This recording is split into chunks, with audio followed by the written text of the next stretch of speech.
Podcast Tênis Brasil com José Newton Dalcin.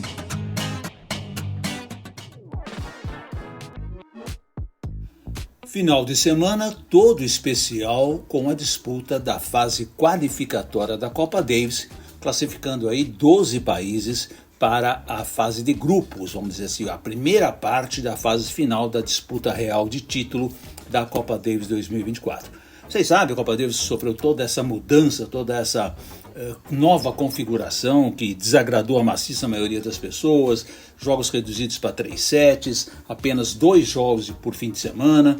Esta fase qualificatória ainda se mantém aquela ideia de se sortear o país que cedia, ou sortear, ou obedecer o regulamento de sedes alternativas, né? E ainda o país que cedia pode escolher piso e bola. Mas para a fase de grupos, que já é a primeira parte da fase final, e depois as quartas de final do Davis em frente, aí não, é tudo padronizado, piso sintético coberto, mesma bola, países até muda um pouquinho de sede nessa fase de grupos, onde o Brasil vai jogar, inclusive. Vão haver 4 sets, mas são sets pré-determinados pela ITF, né? Então, essa fase final, onde vai se disputar o título, ficou muito padronizada e isso, obviamente, desagradou a gregos e troianos. Mas o que importa, é claro, nós sabemos, o Brasil ganhou da Suécia, uma vitória importante, 3-2 fora de casa, segunda vitória seguida do Brasil fora de casa, em piso sintético coberto na Europa, portanto, um resultado bastante valioso para o tênis brasileiro, que saiu daqui, né, um pouco sob certa dúvida, né, quando o Thiago Wilde pediu dispensa da equipe. Ele era, obviamente, número 1 do país, seria de longe o melhor classificado entre os participantes desse confronto com a Suécia. Com a saída dele, ficou mais equilibrada a disputa, embora o Brasil tenha ido como favorito, e aí cacifou o seu favoritismo, classificando com 3-1. Nós vamos conversar bastante sobre isso daqui a pouquinho na nossa entrevista da semana. Quero destacar também, dentre esses 12 confrontos aí tão importantes, algumas coisas bem curiosas, tipo a Eslováquia ir lá na Sérvia, a Sérvia obviamente sem Novak Djokovic, e a Eslováquia não deu a menor chance para a Sérvia, meteu 4-0 e já eliminou a Sérvia da fase final, portanto o Djokovic não terá esse calendário adicional ao final do ano na disputa da Copa Davis, né? Também tivemos uma disputa bem equilibrada entre Holanda e Suíça, lá na Holanda, decidida no 5º jogo. Isso até me surpreendeu, não esperava até tanto qualidade dos suíços, chegaram ali, quase complicaram a coisa para a Holanda dentro de casa. Os Estados Unidos foi à Ucrânia, passeou, levou praticamente seu melhor time também, bem forte os Estados Unidos. A Alemanha ganhou fora de casa com a Hungria. E eu queria destacar muito os 2 sul-americanos que vão, aliás, compor com o Brasil a fase de grupos. Argentina e Chile também passaram, jogaram em casa, escolheram o saibro, jogaram em casa, eram amplos favoritos e se classificaram. Então, junto ao Brasil, hoje nós teremos entre os 16, vamos dizer assim, finalistas, né, dos 16 postulantes ao título da Copa Davis 2024, 3 sul-americanos, as 3 maiores potências sul-americanas, né?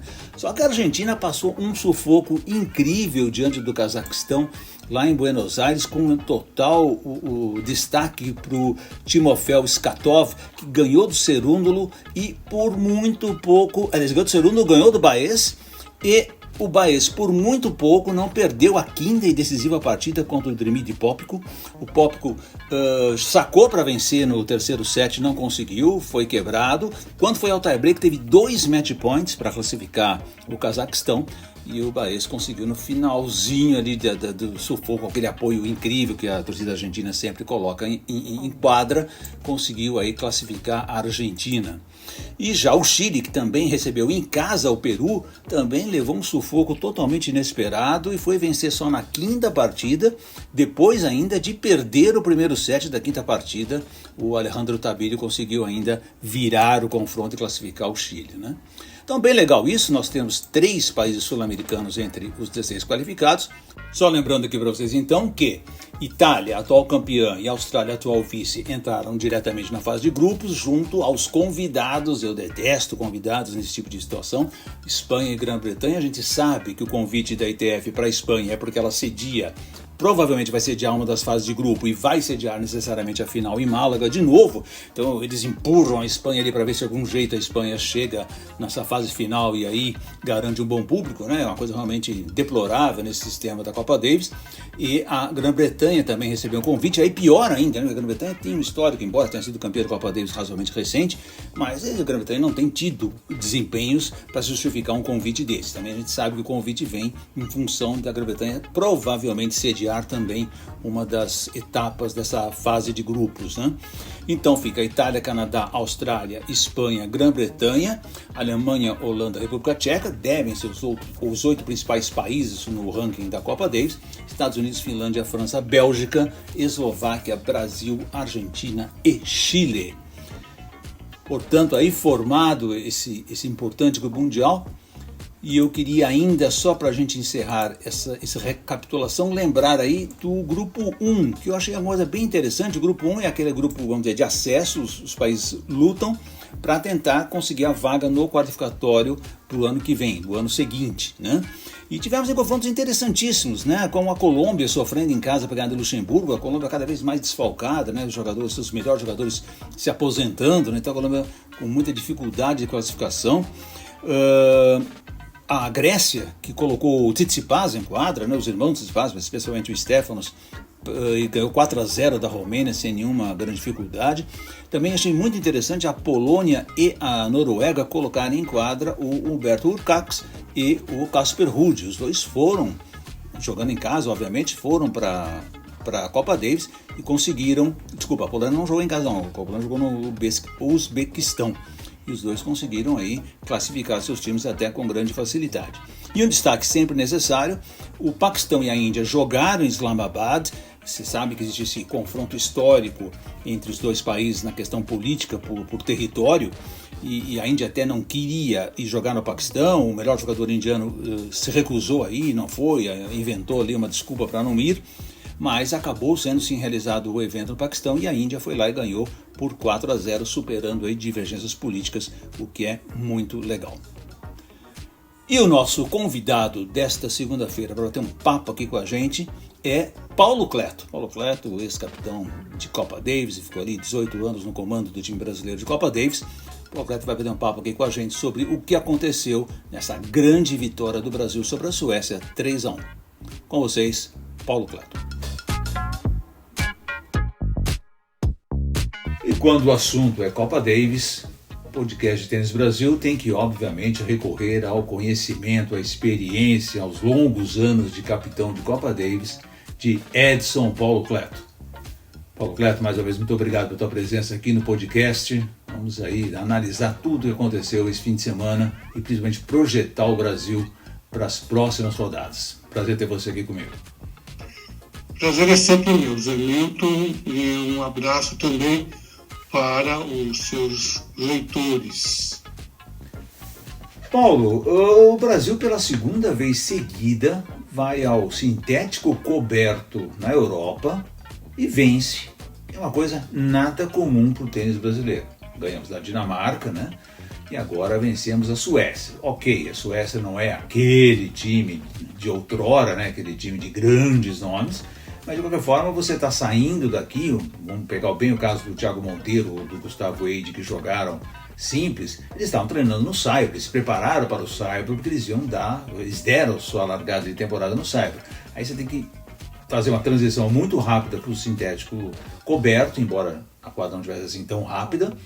Então assim, tivemos todas essas dificuldades e eu acho que vencer duas vezes, né, Dinamarca e Suécia fora de casa, num piso duro, é um fenômeno para a gente comemorar, não? Bom, primeiro de tudo, vamos para o lado que o time está totalmente de parabéns por ter conquistado essas duas vitórias fora de casa.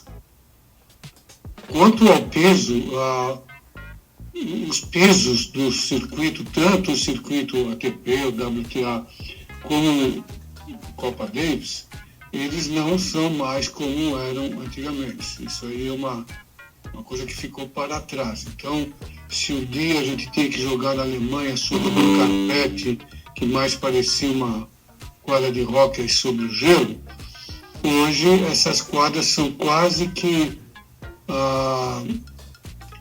Elas são pasteurizadas, elas são quadras que são praticamente idênticas em qualquer lugar do mundo. Eles não colocam mais o carpete de borracha. Esse carpete de borracha está fora do circuito do tênis. Então, o que eles colocam são tábuas, né, madeira, e eles pintam essa quadra. Então, a quadra fica muito semelhante a uma quadra, a velocidade da quadra, que nós chamamos de quadras duras. Mas elas não são mais tão rápidas quanto um dia foram, então é uma coisa bem mais uniforme, e se você está, como os nossos garotos estão jogando o circuito, você se adapta totalmente, porque muitas vezes, não é raro que essas quadras, conforme a pintura que elas recebem, o jogo fica até mais lento do que sobre o saco. De qualquer maneira, tem sempre o fator de você jogar longe de casa, onde que é uma vantagem, jogar na casa do adversário, o que é uma desvantagem, e eles conseguiram, 2 vezes seguidas, voltar com a vitória. Essa daqui, como você já falou, os 2 jogadores deles eram bem acima do 100, e o Thiago, que teoricamente deveria estar ali quase de uma maneira perene entre os 100 do mundo, pelo menos entre os 70, 80 do mundo, acabou sendo o fiel da balança. Ele é o cara que acabou ganhando o evento, ganhou 2 bons jogos. Então, ele, por ser o jogador mais bem ranqueado, ele fez valer a experiência dele, assumiu a responsabilidade e conquistou 2 vitórias, uma delas bem apertadinha. E nós tivemos uma dupla que acabou também fazendo a parte dela, que era ganhar o jogo, porque sem a vitória da nossa dupla, os esforços do Thiago não teriam sido bastante.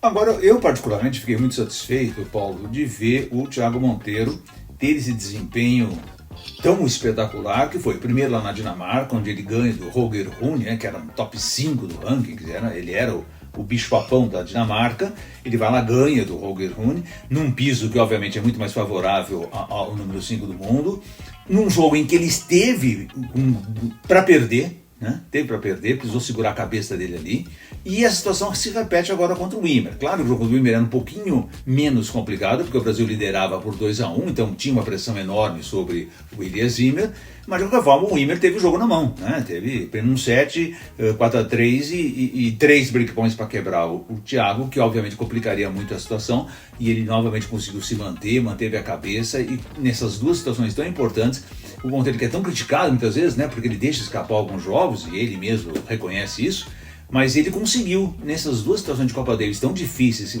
onde era tão importante a vitória dele, ele conseguiu segurou a cabeça, jogou num nível bem alto, porque se precisava, e eu acho que isso tem muito a ver com o Jaime, né? A presença do Jaime Moncinhas ali no banco de instrução, dando essa tranquilidade, eu acho que isso tem muito a ver, né? Como a importância do capitão dentro da quadra e, obviamente, passar essa tranquilidade para o jogador. Bom, comecemos pelo final aí. Definitivamente a presença do Jaime em quadro, um cara que já viveu situações bem mais delicadas do que essa, um cara que tem uma ótima leitura do jogo, era muito inteligente pelo jogo de tênis, teve uma boa escola também. Colocamos isso como um fator que foi fazer uma diferença no jogo do Thiago, pelo menos em Copa Davis. E eu acredito que a vitória dele na Dinamarca foi um marco para ele, Thiago. O Thiago sofreu um pouco, como você falou, com essa... Deixar escapar. Esse deixar escapar é nada mais, nada menos do que um fator confiança. A Copa deles tem uma coisa que ela massacra um pouco demais a cabeça e o mental do tenista, ou ela inspira o tenista a fazer coisas fora da caixinha dele e apresentar o seu melhor. Eu acho que o jogo dele na Dinamarca foi um jogo que ele teve que ficar inspirado para ganhar aquele jogo. Como você falou, o adversário era 5 do mundo. Se ele jogasse como 100 do mundo, ele não ia ganhar. Então ele conseguiu ali, ele teve que fazer algo a mais, e com isso ele aprendeu que ele é sim capaz de virar um jogo, capaz de elevar um pouco o jogo dele, porque o jogo dele, obviamente, tem as suas limitações. Agora, quase todo tenista tem suas limitações, e como o tenista consegue ou não passar dessa fronteira e se tornar mais perigoso. Eu acho que ele aprendeu algo lá e usou nesse segundo jogo que acabou definindo esse confronto na Suécia, e ganhou do Iber, que é um jogador bem talentoso, gostei do cara, o cara bate bem na bola, mas não tem ainda a quilometragem do Thiago, e na hora H, na hora da onça beber água, o Iber jogou um pouquinho abaixo e o Thiago jogou um pouco acima. Esse pouco acima foi bastante para ele ganhar o jogo no terceiro set. O fio da navalha foi ali ele ter conseguido segurar os breakpoints no 3-4, no segundo set. Na hora que ele passou por aquele momento crítico, aí ele entrou no terceiro set mais confiante e o Iber menos confiante. E o Brasil está com uma dupla, quer dizer, o Brasil tem até várias opções para duplas, né, na verdade, mas o Matos e o Meligeni, que já ganharam a ATP juntos e tal, se entendem bem em quadra, né, eles mostram uma parceria muito forte, né, o Brasil pode realmente apostar neles ali em momentos difíceis, novamente não era a quadra predileta de nenhum dos dois, e eles se saíram extremamente bem, né? Um jogo extremamente importante, né? A dupla é sempre muito importante em Copa Davis, né? Nesse formato novo, mesmo nesse formato novo, mais curto e tal, terceiro jogo, como sempre foi, mas ela tem um peso enorme a dupla e você vai para a quadra sempre com uma responsabilidade muito grande. E os dois cumpriram muito bem esse papel. A dupla sempre foi importante, porque a dupla sempre foi o jogo do meio. E ali você abre uma tendência.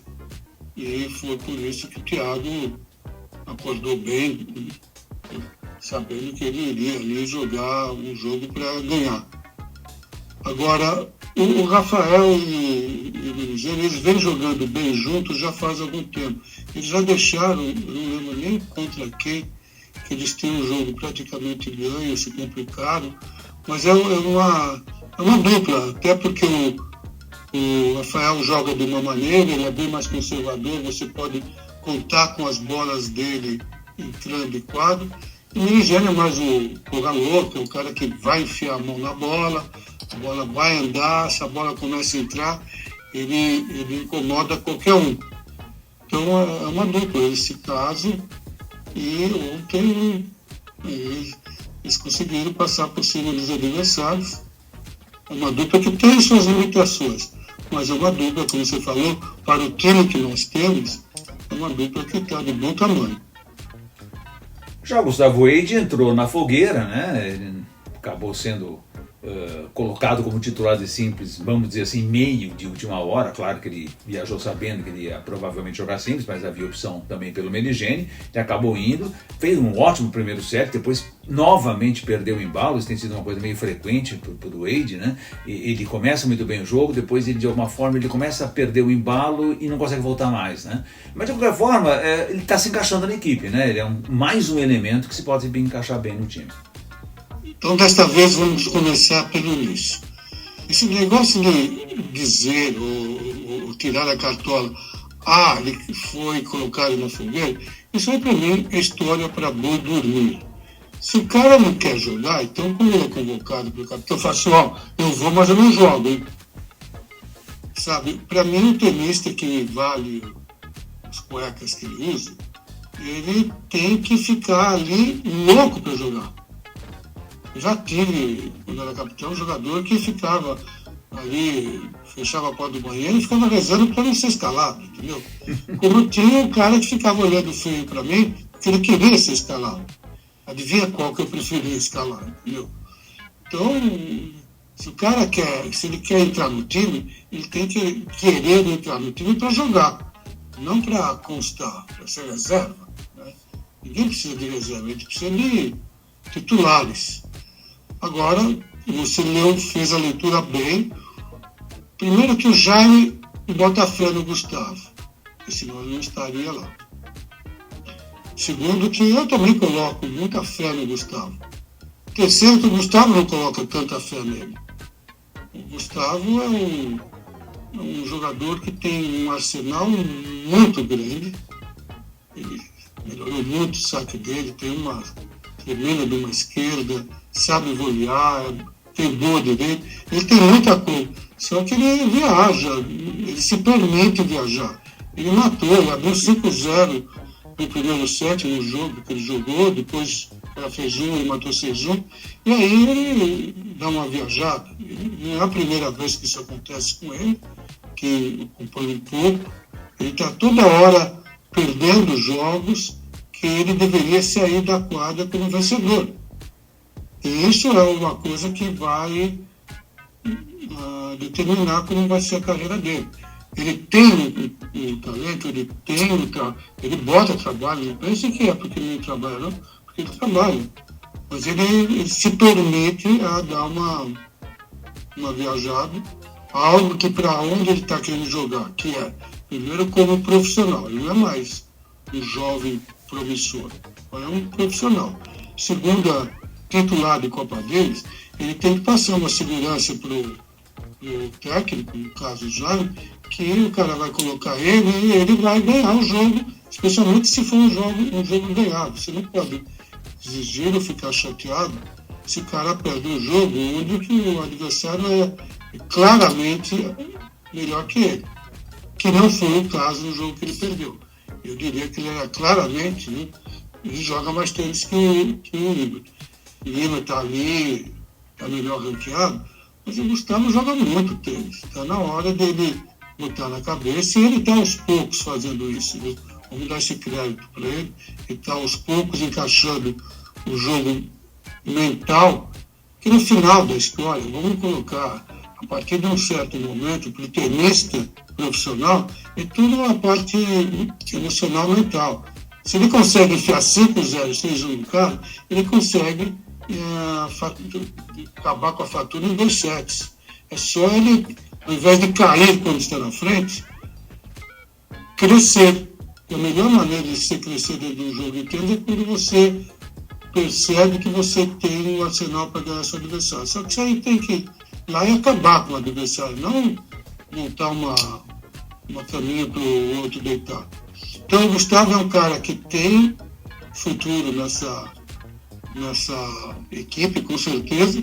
Eu tenho certeza também que o Jaime vê muito futuro nesse time para o João Fonseca, que é um cara que gosta de ganhar, gosta de enfiar a mão na bola e gosta de ganhar.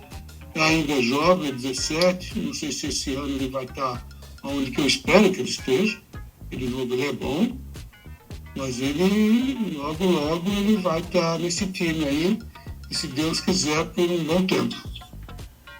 Paulo, deixa eu colocar você agora contra a parede, porque temos um assunto complexo, eu diria. Graças a Deus, vamos ter tempo para digerir esse assunto, já que o Brasil só irá jogar novamente em setembro, na fase de grupos, que é a questão de Thiago Wilde. Thiago Wilde pediu dispensa da equipe, alegou problemas físicos, precisava se recuperar, que ele não voltou bem da Austrália, pediu dispensa, tal. O que me contaram ali dos bastidores é que isso não pegou nada bem, nem dentro da equipe, muito menos perante a confederação, quer dizer, o clima não ficou legal. Agora, o Jaime precisa de uma forma resolver isso. Primeiro, eu quero saber o que é que você, Paulo Cleto, se fosse capitão, de que você ficou 10 anos lá, uma década inteira lá, o que é que você faria nesse caso, porque é um caso delicado. Por quê? Aí vai a minha opinião. O Thiago Wilde é um elemento extremamente importante pelo tênis que ele joga para o nível de adversário que o Brasil vai encarar nessa nova fase, na fase final, a fase de grupos da Copa Davis. Então vamos por partes, Jack. Bom, as suas informações são quentes, sabe? Eu sei, pelo que eu ouvi, o Thiago pediu a dispensa desse evento. Ele, publicamente, foi essa a razão que foi apresentada, que ele estava contundido. Eu ouvi outras versões também. Mas isso daí, primeiro é o seguinte, o Jaime, como você sabe, vários dos nossos ouvintes e leitores aqui sabem, ele foi um pupilo meu, tanto na carreira dele pessoal, como também ele começou na Copa Davis comigo. Então, e somos amigos fraternais até hoje. Então eu tenho que respeitar um pouco isso também. Respeitar um pouco, não, respeitar muito isso. Então eu acho que quem deve se manifestar sobre esse assunto são a Confederação Brasileira de Tênis e o Jaime, se eles quiserem, quando quiserem. Eu não vou ser eu que vou ficar dando opiniões aqui do lado de fora, sabe? O que eu acho é que o Thiago é importante, ele seria importante para esse time, se a Copa Davis for importante para ele. Funciona nessa proporção. O evento é importante. Importante, eu digo bem importante. Aí ele é bem importante. Se o evento é um pouquinho importante para ele, então ele é um pouquinho importante para o time. Tá? A coisa funciona de cá para lá e de lá para cá.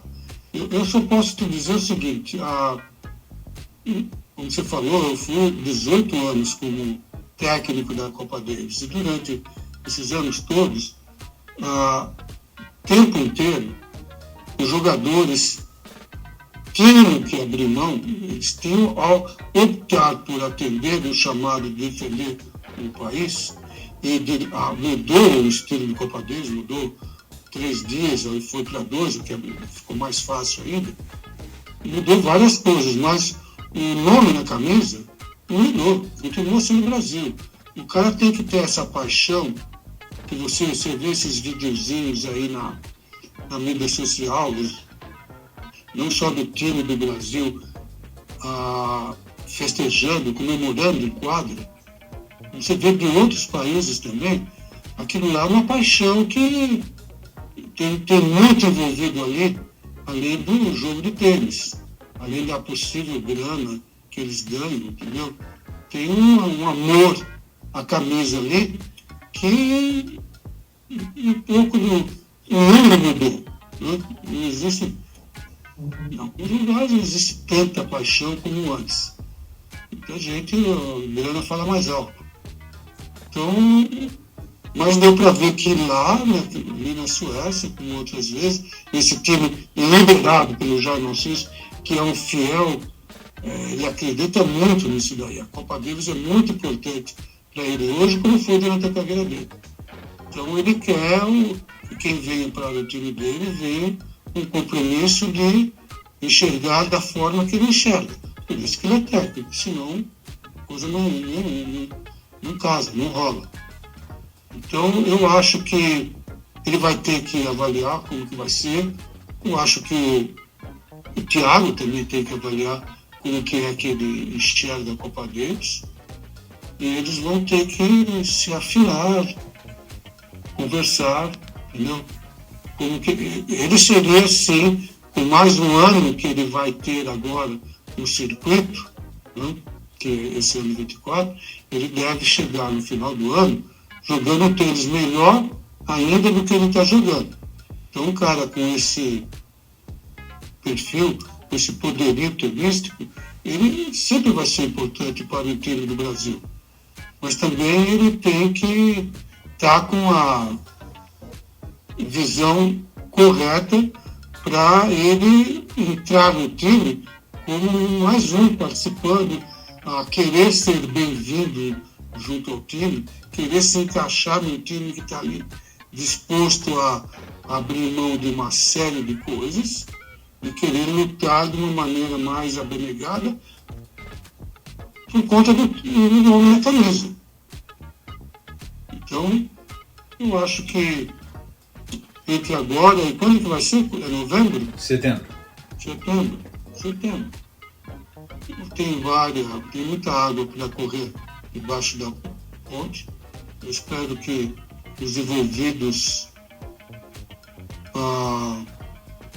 se acertem, ou se conversem, ou tentem encontrar um denominador comum aí, se é que tem um denominador comum.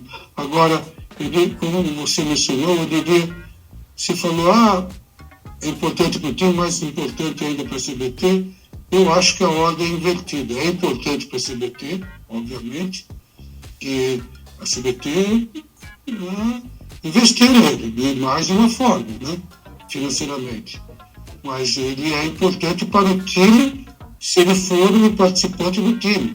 Eu vejo lá as fotos, tem 13 pessoas lá, sabe? Aquelas pessoas, durante aqueles dias que eles estão juntos, eles são uma entidade, eles não têm vida própria, eles não estão ali defendendo seus interesses próprios. Eles estão ali, é um time Brasil, que estão todos remando em direção à mesma meta. E se tiver alguém que está destoando disso, a coisa não funciona tão bem como deveria funcionar. Não só porque a presença do Thiago necessariamente destoaria. Não é isso que eu estou dizendo. É que para você entrar no embalo do time, você precisa querer. E aquilo tem que ser mais importante do que outras coisas. Então, espero que eles consigam progredir para que o time está amadurecendo. Eu lembro que eu conversei com o Jaime, quando ele entrou, eu falei, o seu time você vai ter que formar e ele vai ter que amadurecer, porque na época não tinha jovens assim que estavam se destacando, como o próprio Thiago Wilde, como o João Fonseca. Vocês façam aí uma projeção, cada um viaja como quiser. O Thiago, que está cada vez ficando mais reliable, ou seja, mais confiável, tá? Cada vez mais o técnico está tendo confiança nele. Tem uma dupla ali. Tem o Gustavo Reide, que está cada vez melhor. Tem ali um Thiago Wilde e um João Fonseca. Olha, isso aí pode, em 1, 2 anos, ser um time de respeito. De respeito, que numa hora pode a coisa toda se acelerar. Mas cada um dos envolvidos tem que estar disposto a fazer um pouco a mais para merecedor de vestir a camisa. Para a gente fechar, Paulo, só que lembrar para o pessoal e para você também o que é que vai acontecer agora com o Brasil. Então o Brasil foi para a fase de grupos, vai jogar em setembro, não se sabe aonde ainda, porque a ITF tem 4 sedes em que ela vai distribuir esses 16 países, são 4 grupos de 4 e cada um vai jogar numa cidade. O que a gente tem certeza absoluta é que será a quadradura coberta de novo, né? Porque é setembro, já é risco lá, né, de se jogar na Europa, que muito provavelmente vai ser tudo na Europa, então eles preferem ir para a coberta para não ter nenhuma complicação em termos de programação, chuva que atrasa e tudo e tal, e vai ser na quadradura porque agora virou padrão. E aí nessa fase, o que acontece? Os 16 países classificados são divididos em grupos, então nós temos 4 cabeças de chave que muito provavelmente serão Itália, Canadá, Austrália e Espanha, isso pelo ranking de hoje da Copa Davis. Você pode mudar um pouquinho amanhã, segunda-feira, mas hoje seria isso. Depois, os outros 4, de 4 em 4, eles vão sorteando esses 4, tipo Copa do Mundo de futebol, né? Pega lá 4 países, os 4 próximos países, cada um vai para um grupo. Então teríamos aí Grã-Bretanha, Alemanha, Holanda e República Tcheca, cada uma indo para um desses outros grupos. Depois, Estados Unidos, Finlândia, França e Bélgica, cada um indo para esses outros grupos. E o Brasil vai entrar nessa última leva aí, ou seja, o Brasil pode pegar países aí muito fortes pela frente, né? Classificam 2 de cada grupo, pelo menos isso, mas são países muito fortes. Pegar aí de repente a Itália, atual campeã, Canadá, que foi campeão de 2 anos atrás, pegar a Austrália, que é um timaço em quadradura, a própria Espanha, né, que joga muito bem, pegar a República Tcheca, Estados Unidos, quer dizer, só tem fera, né? França. Então, eu acho que nós precisamos realmente reunir o que nós tivemos de melhor até setembro, como você disse, muita água para rolar, mas até setembro todos esses jogadores nossos podem estar bem melhor de ranking, bem mais experientes, e o Jaime tem um time bem melhor para colocar em quadra para enfrentar esse grupo extremamente difícil que será a Copa Davis de setembro. Olha, você tocou num ponto que enquanto você falava eu pensei que esse ponto seria importante, mas você se adiantou, que é esse progresso que os nossos jogadores estão tendo, até por conta da idade deles. Se esse progresso se apurar um pouco mais, como eu disse antes, o time se torna forte e, com isso, perigoso. Então, eu estou vendo aqui as datas, são 10 e 15 de setembro. Isso.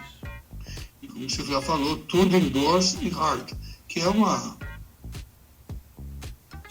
coisa totalmente semelhante a isso que nós já acabamos de ver lá na Suécia.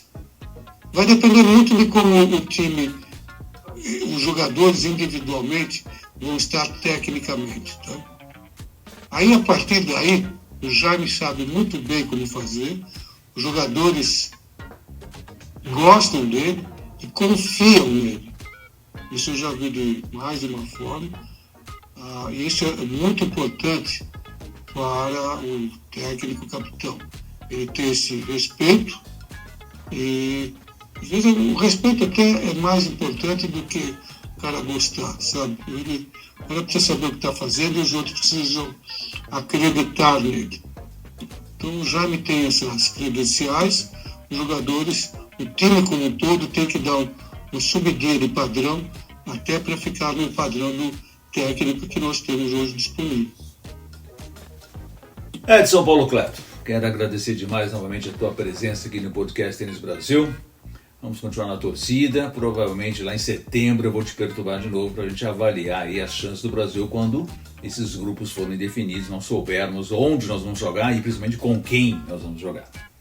Obrigado, um grande abraço para você. José Nilton Dalcin, um abraço para você e para os seus leitores ouvintes também. Este foi o podcast Tênis Brasil com José Nilton Dalcin.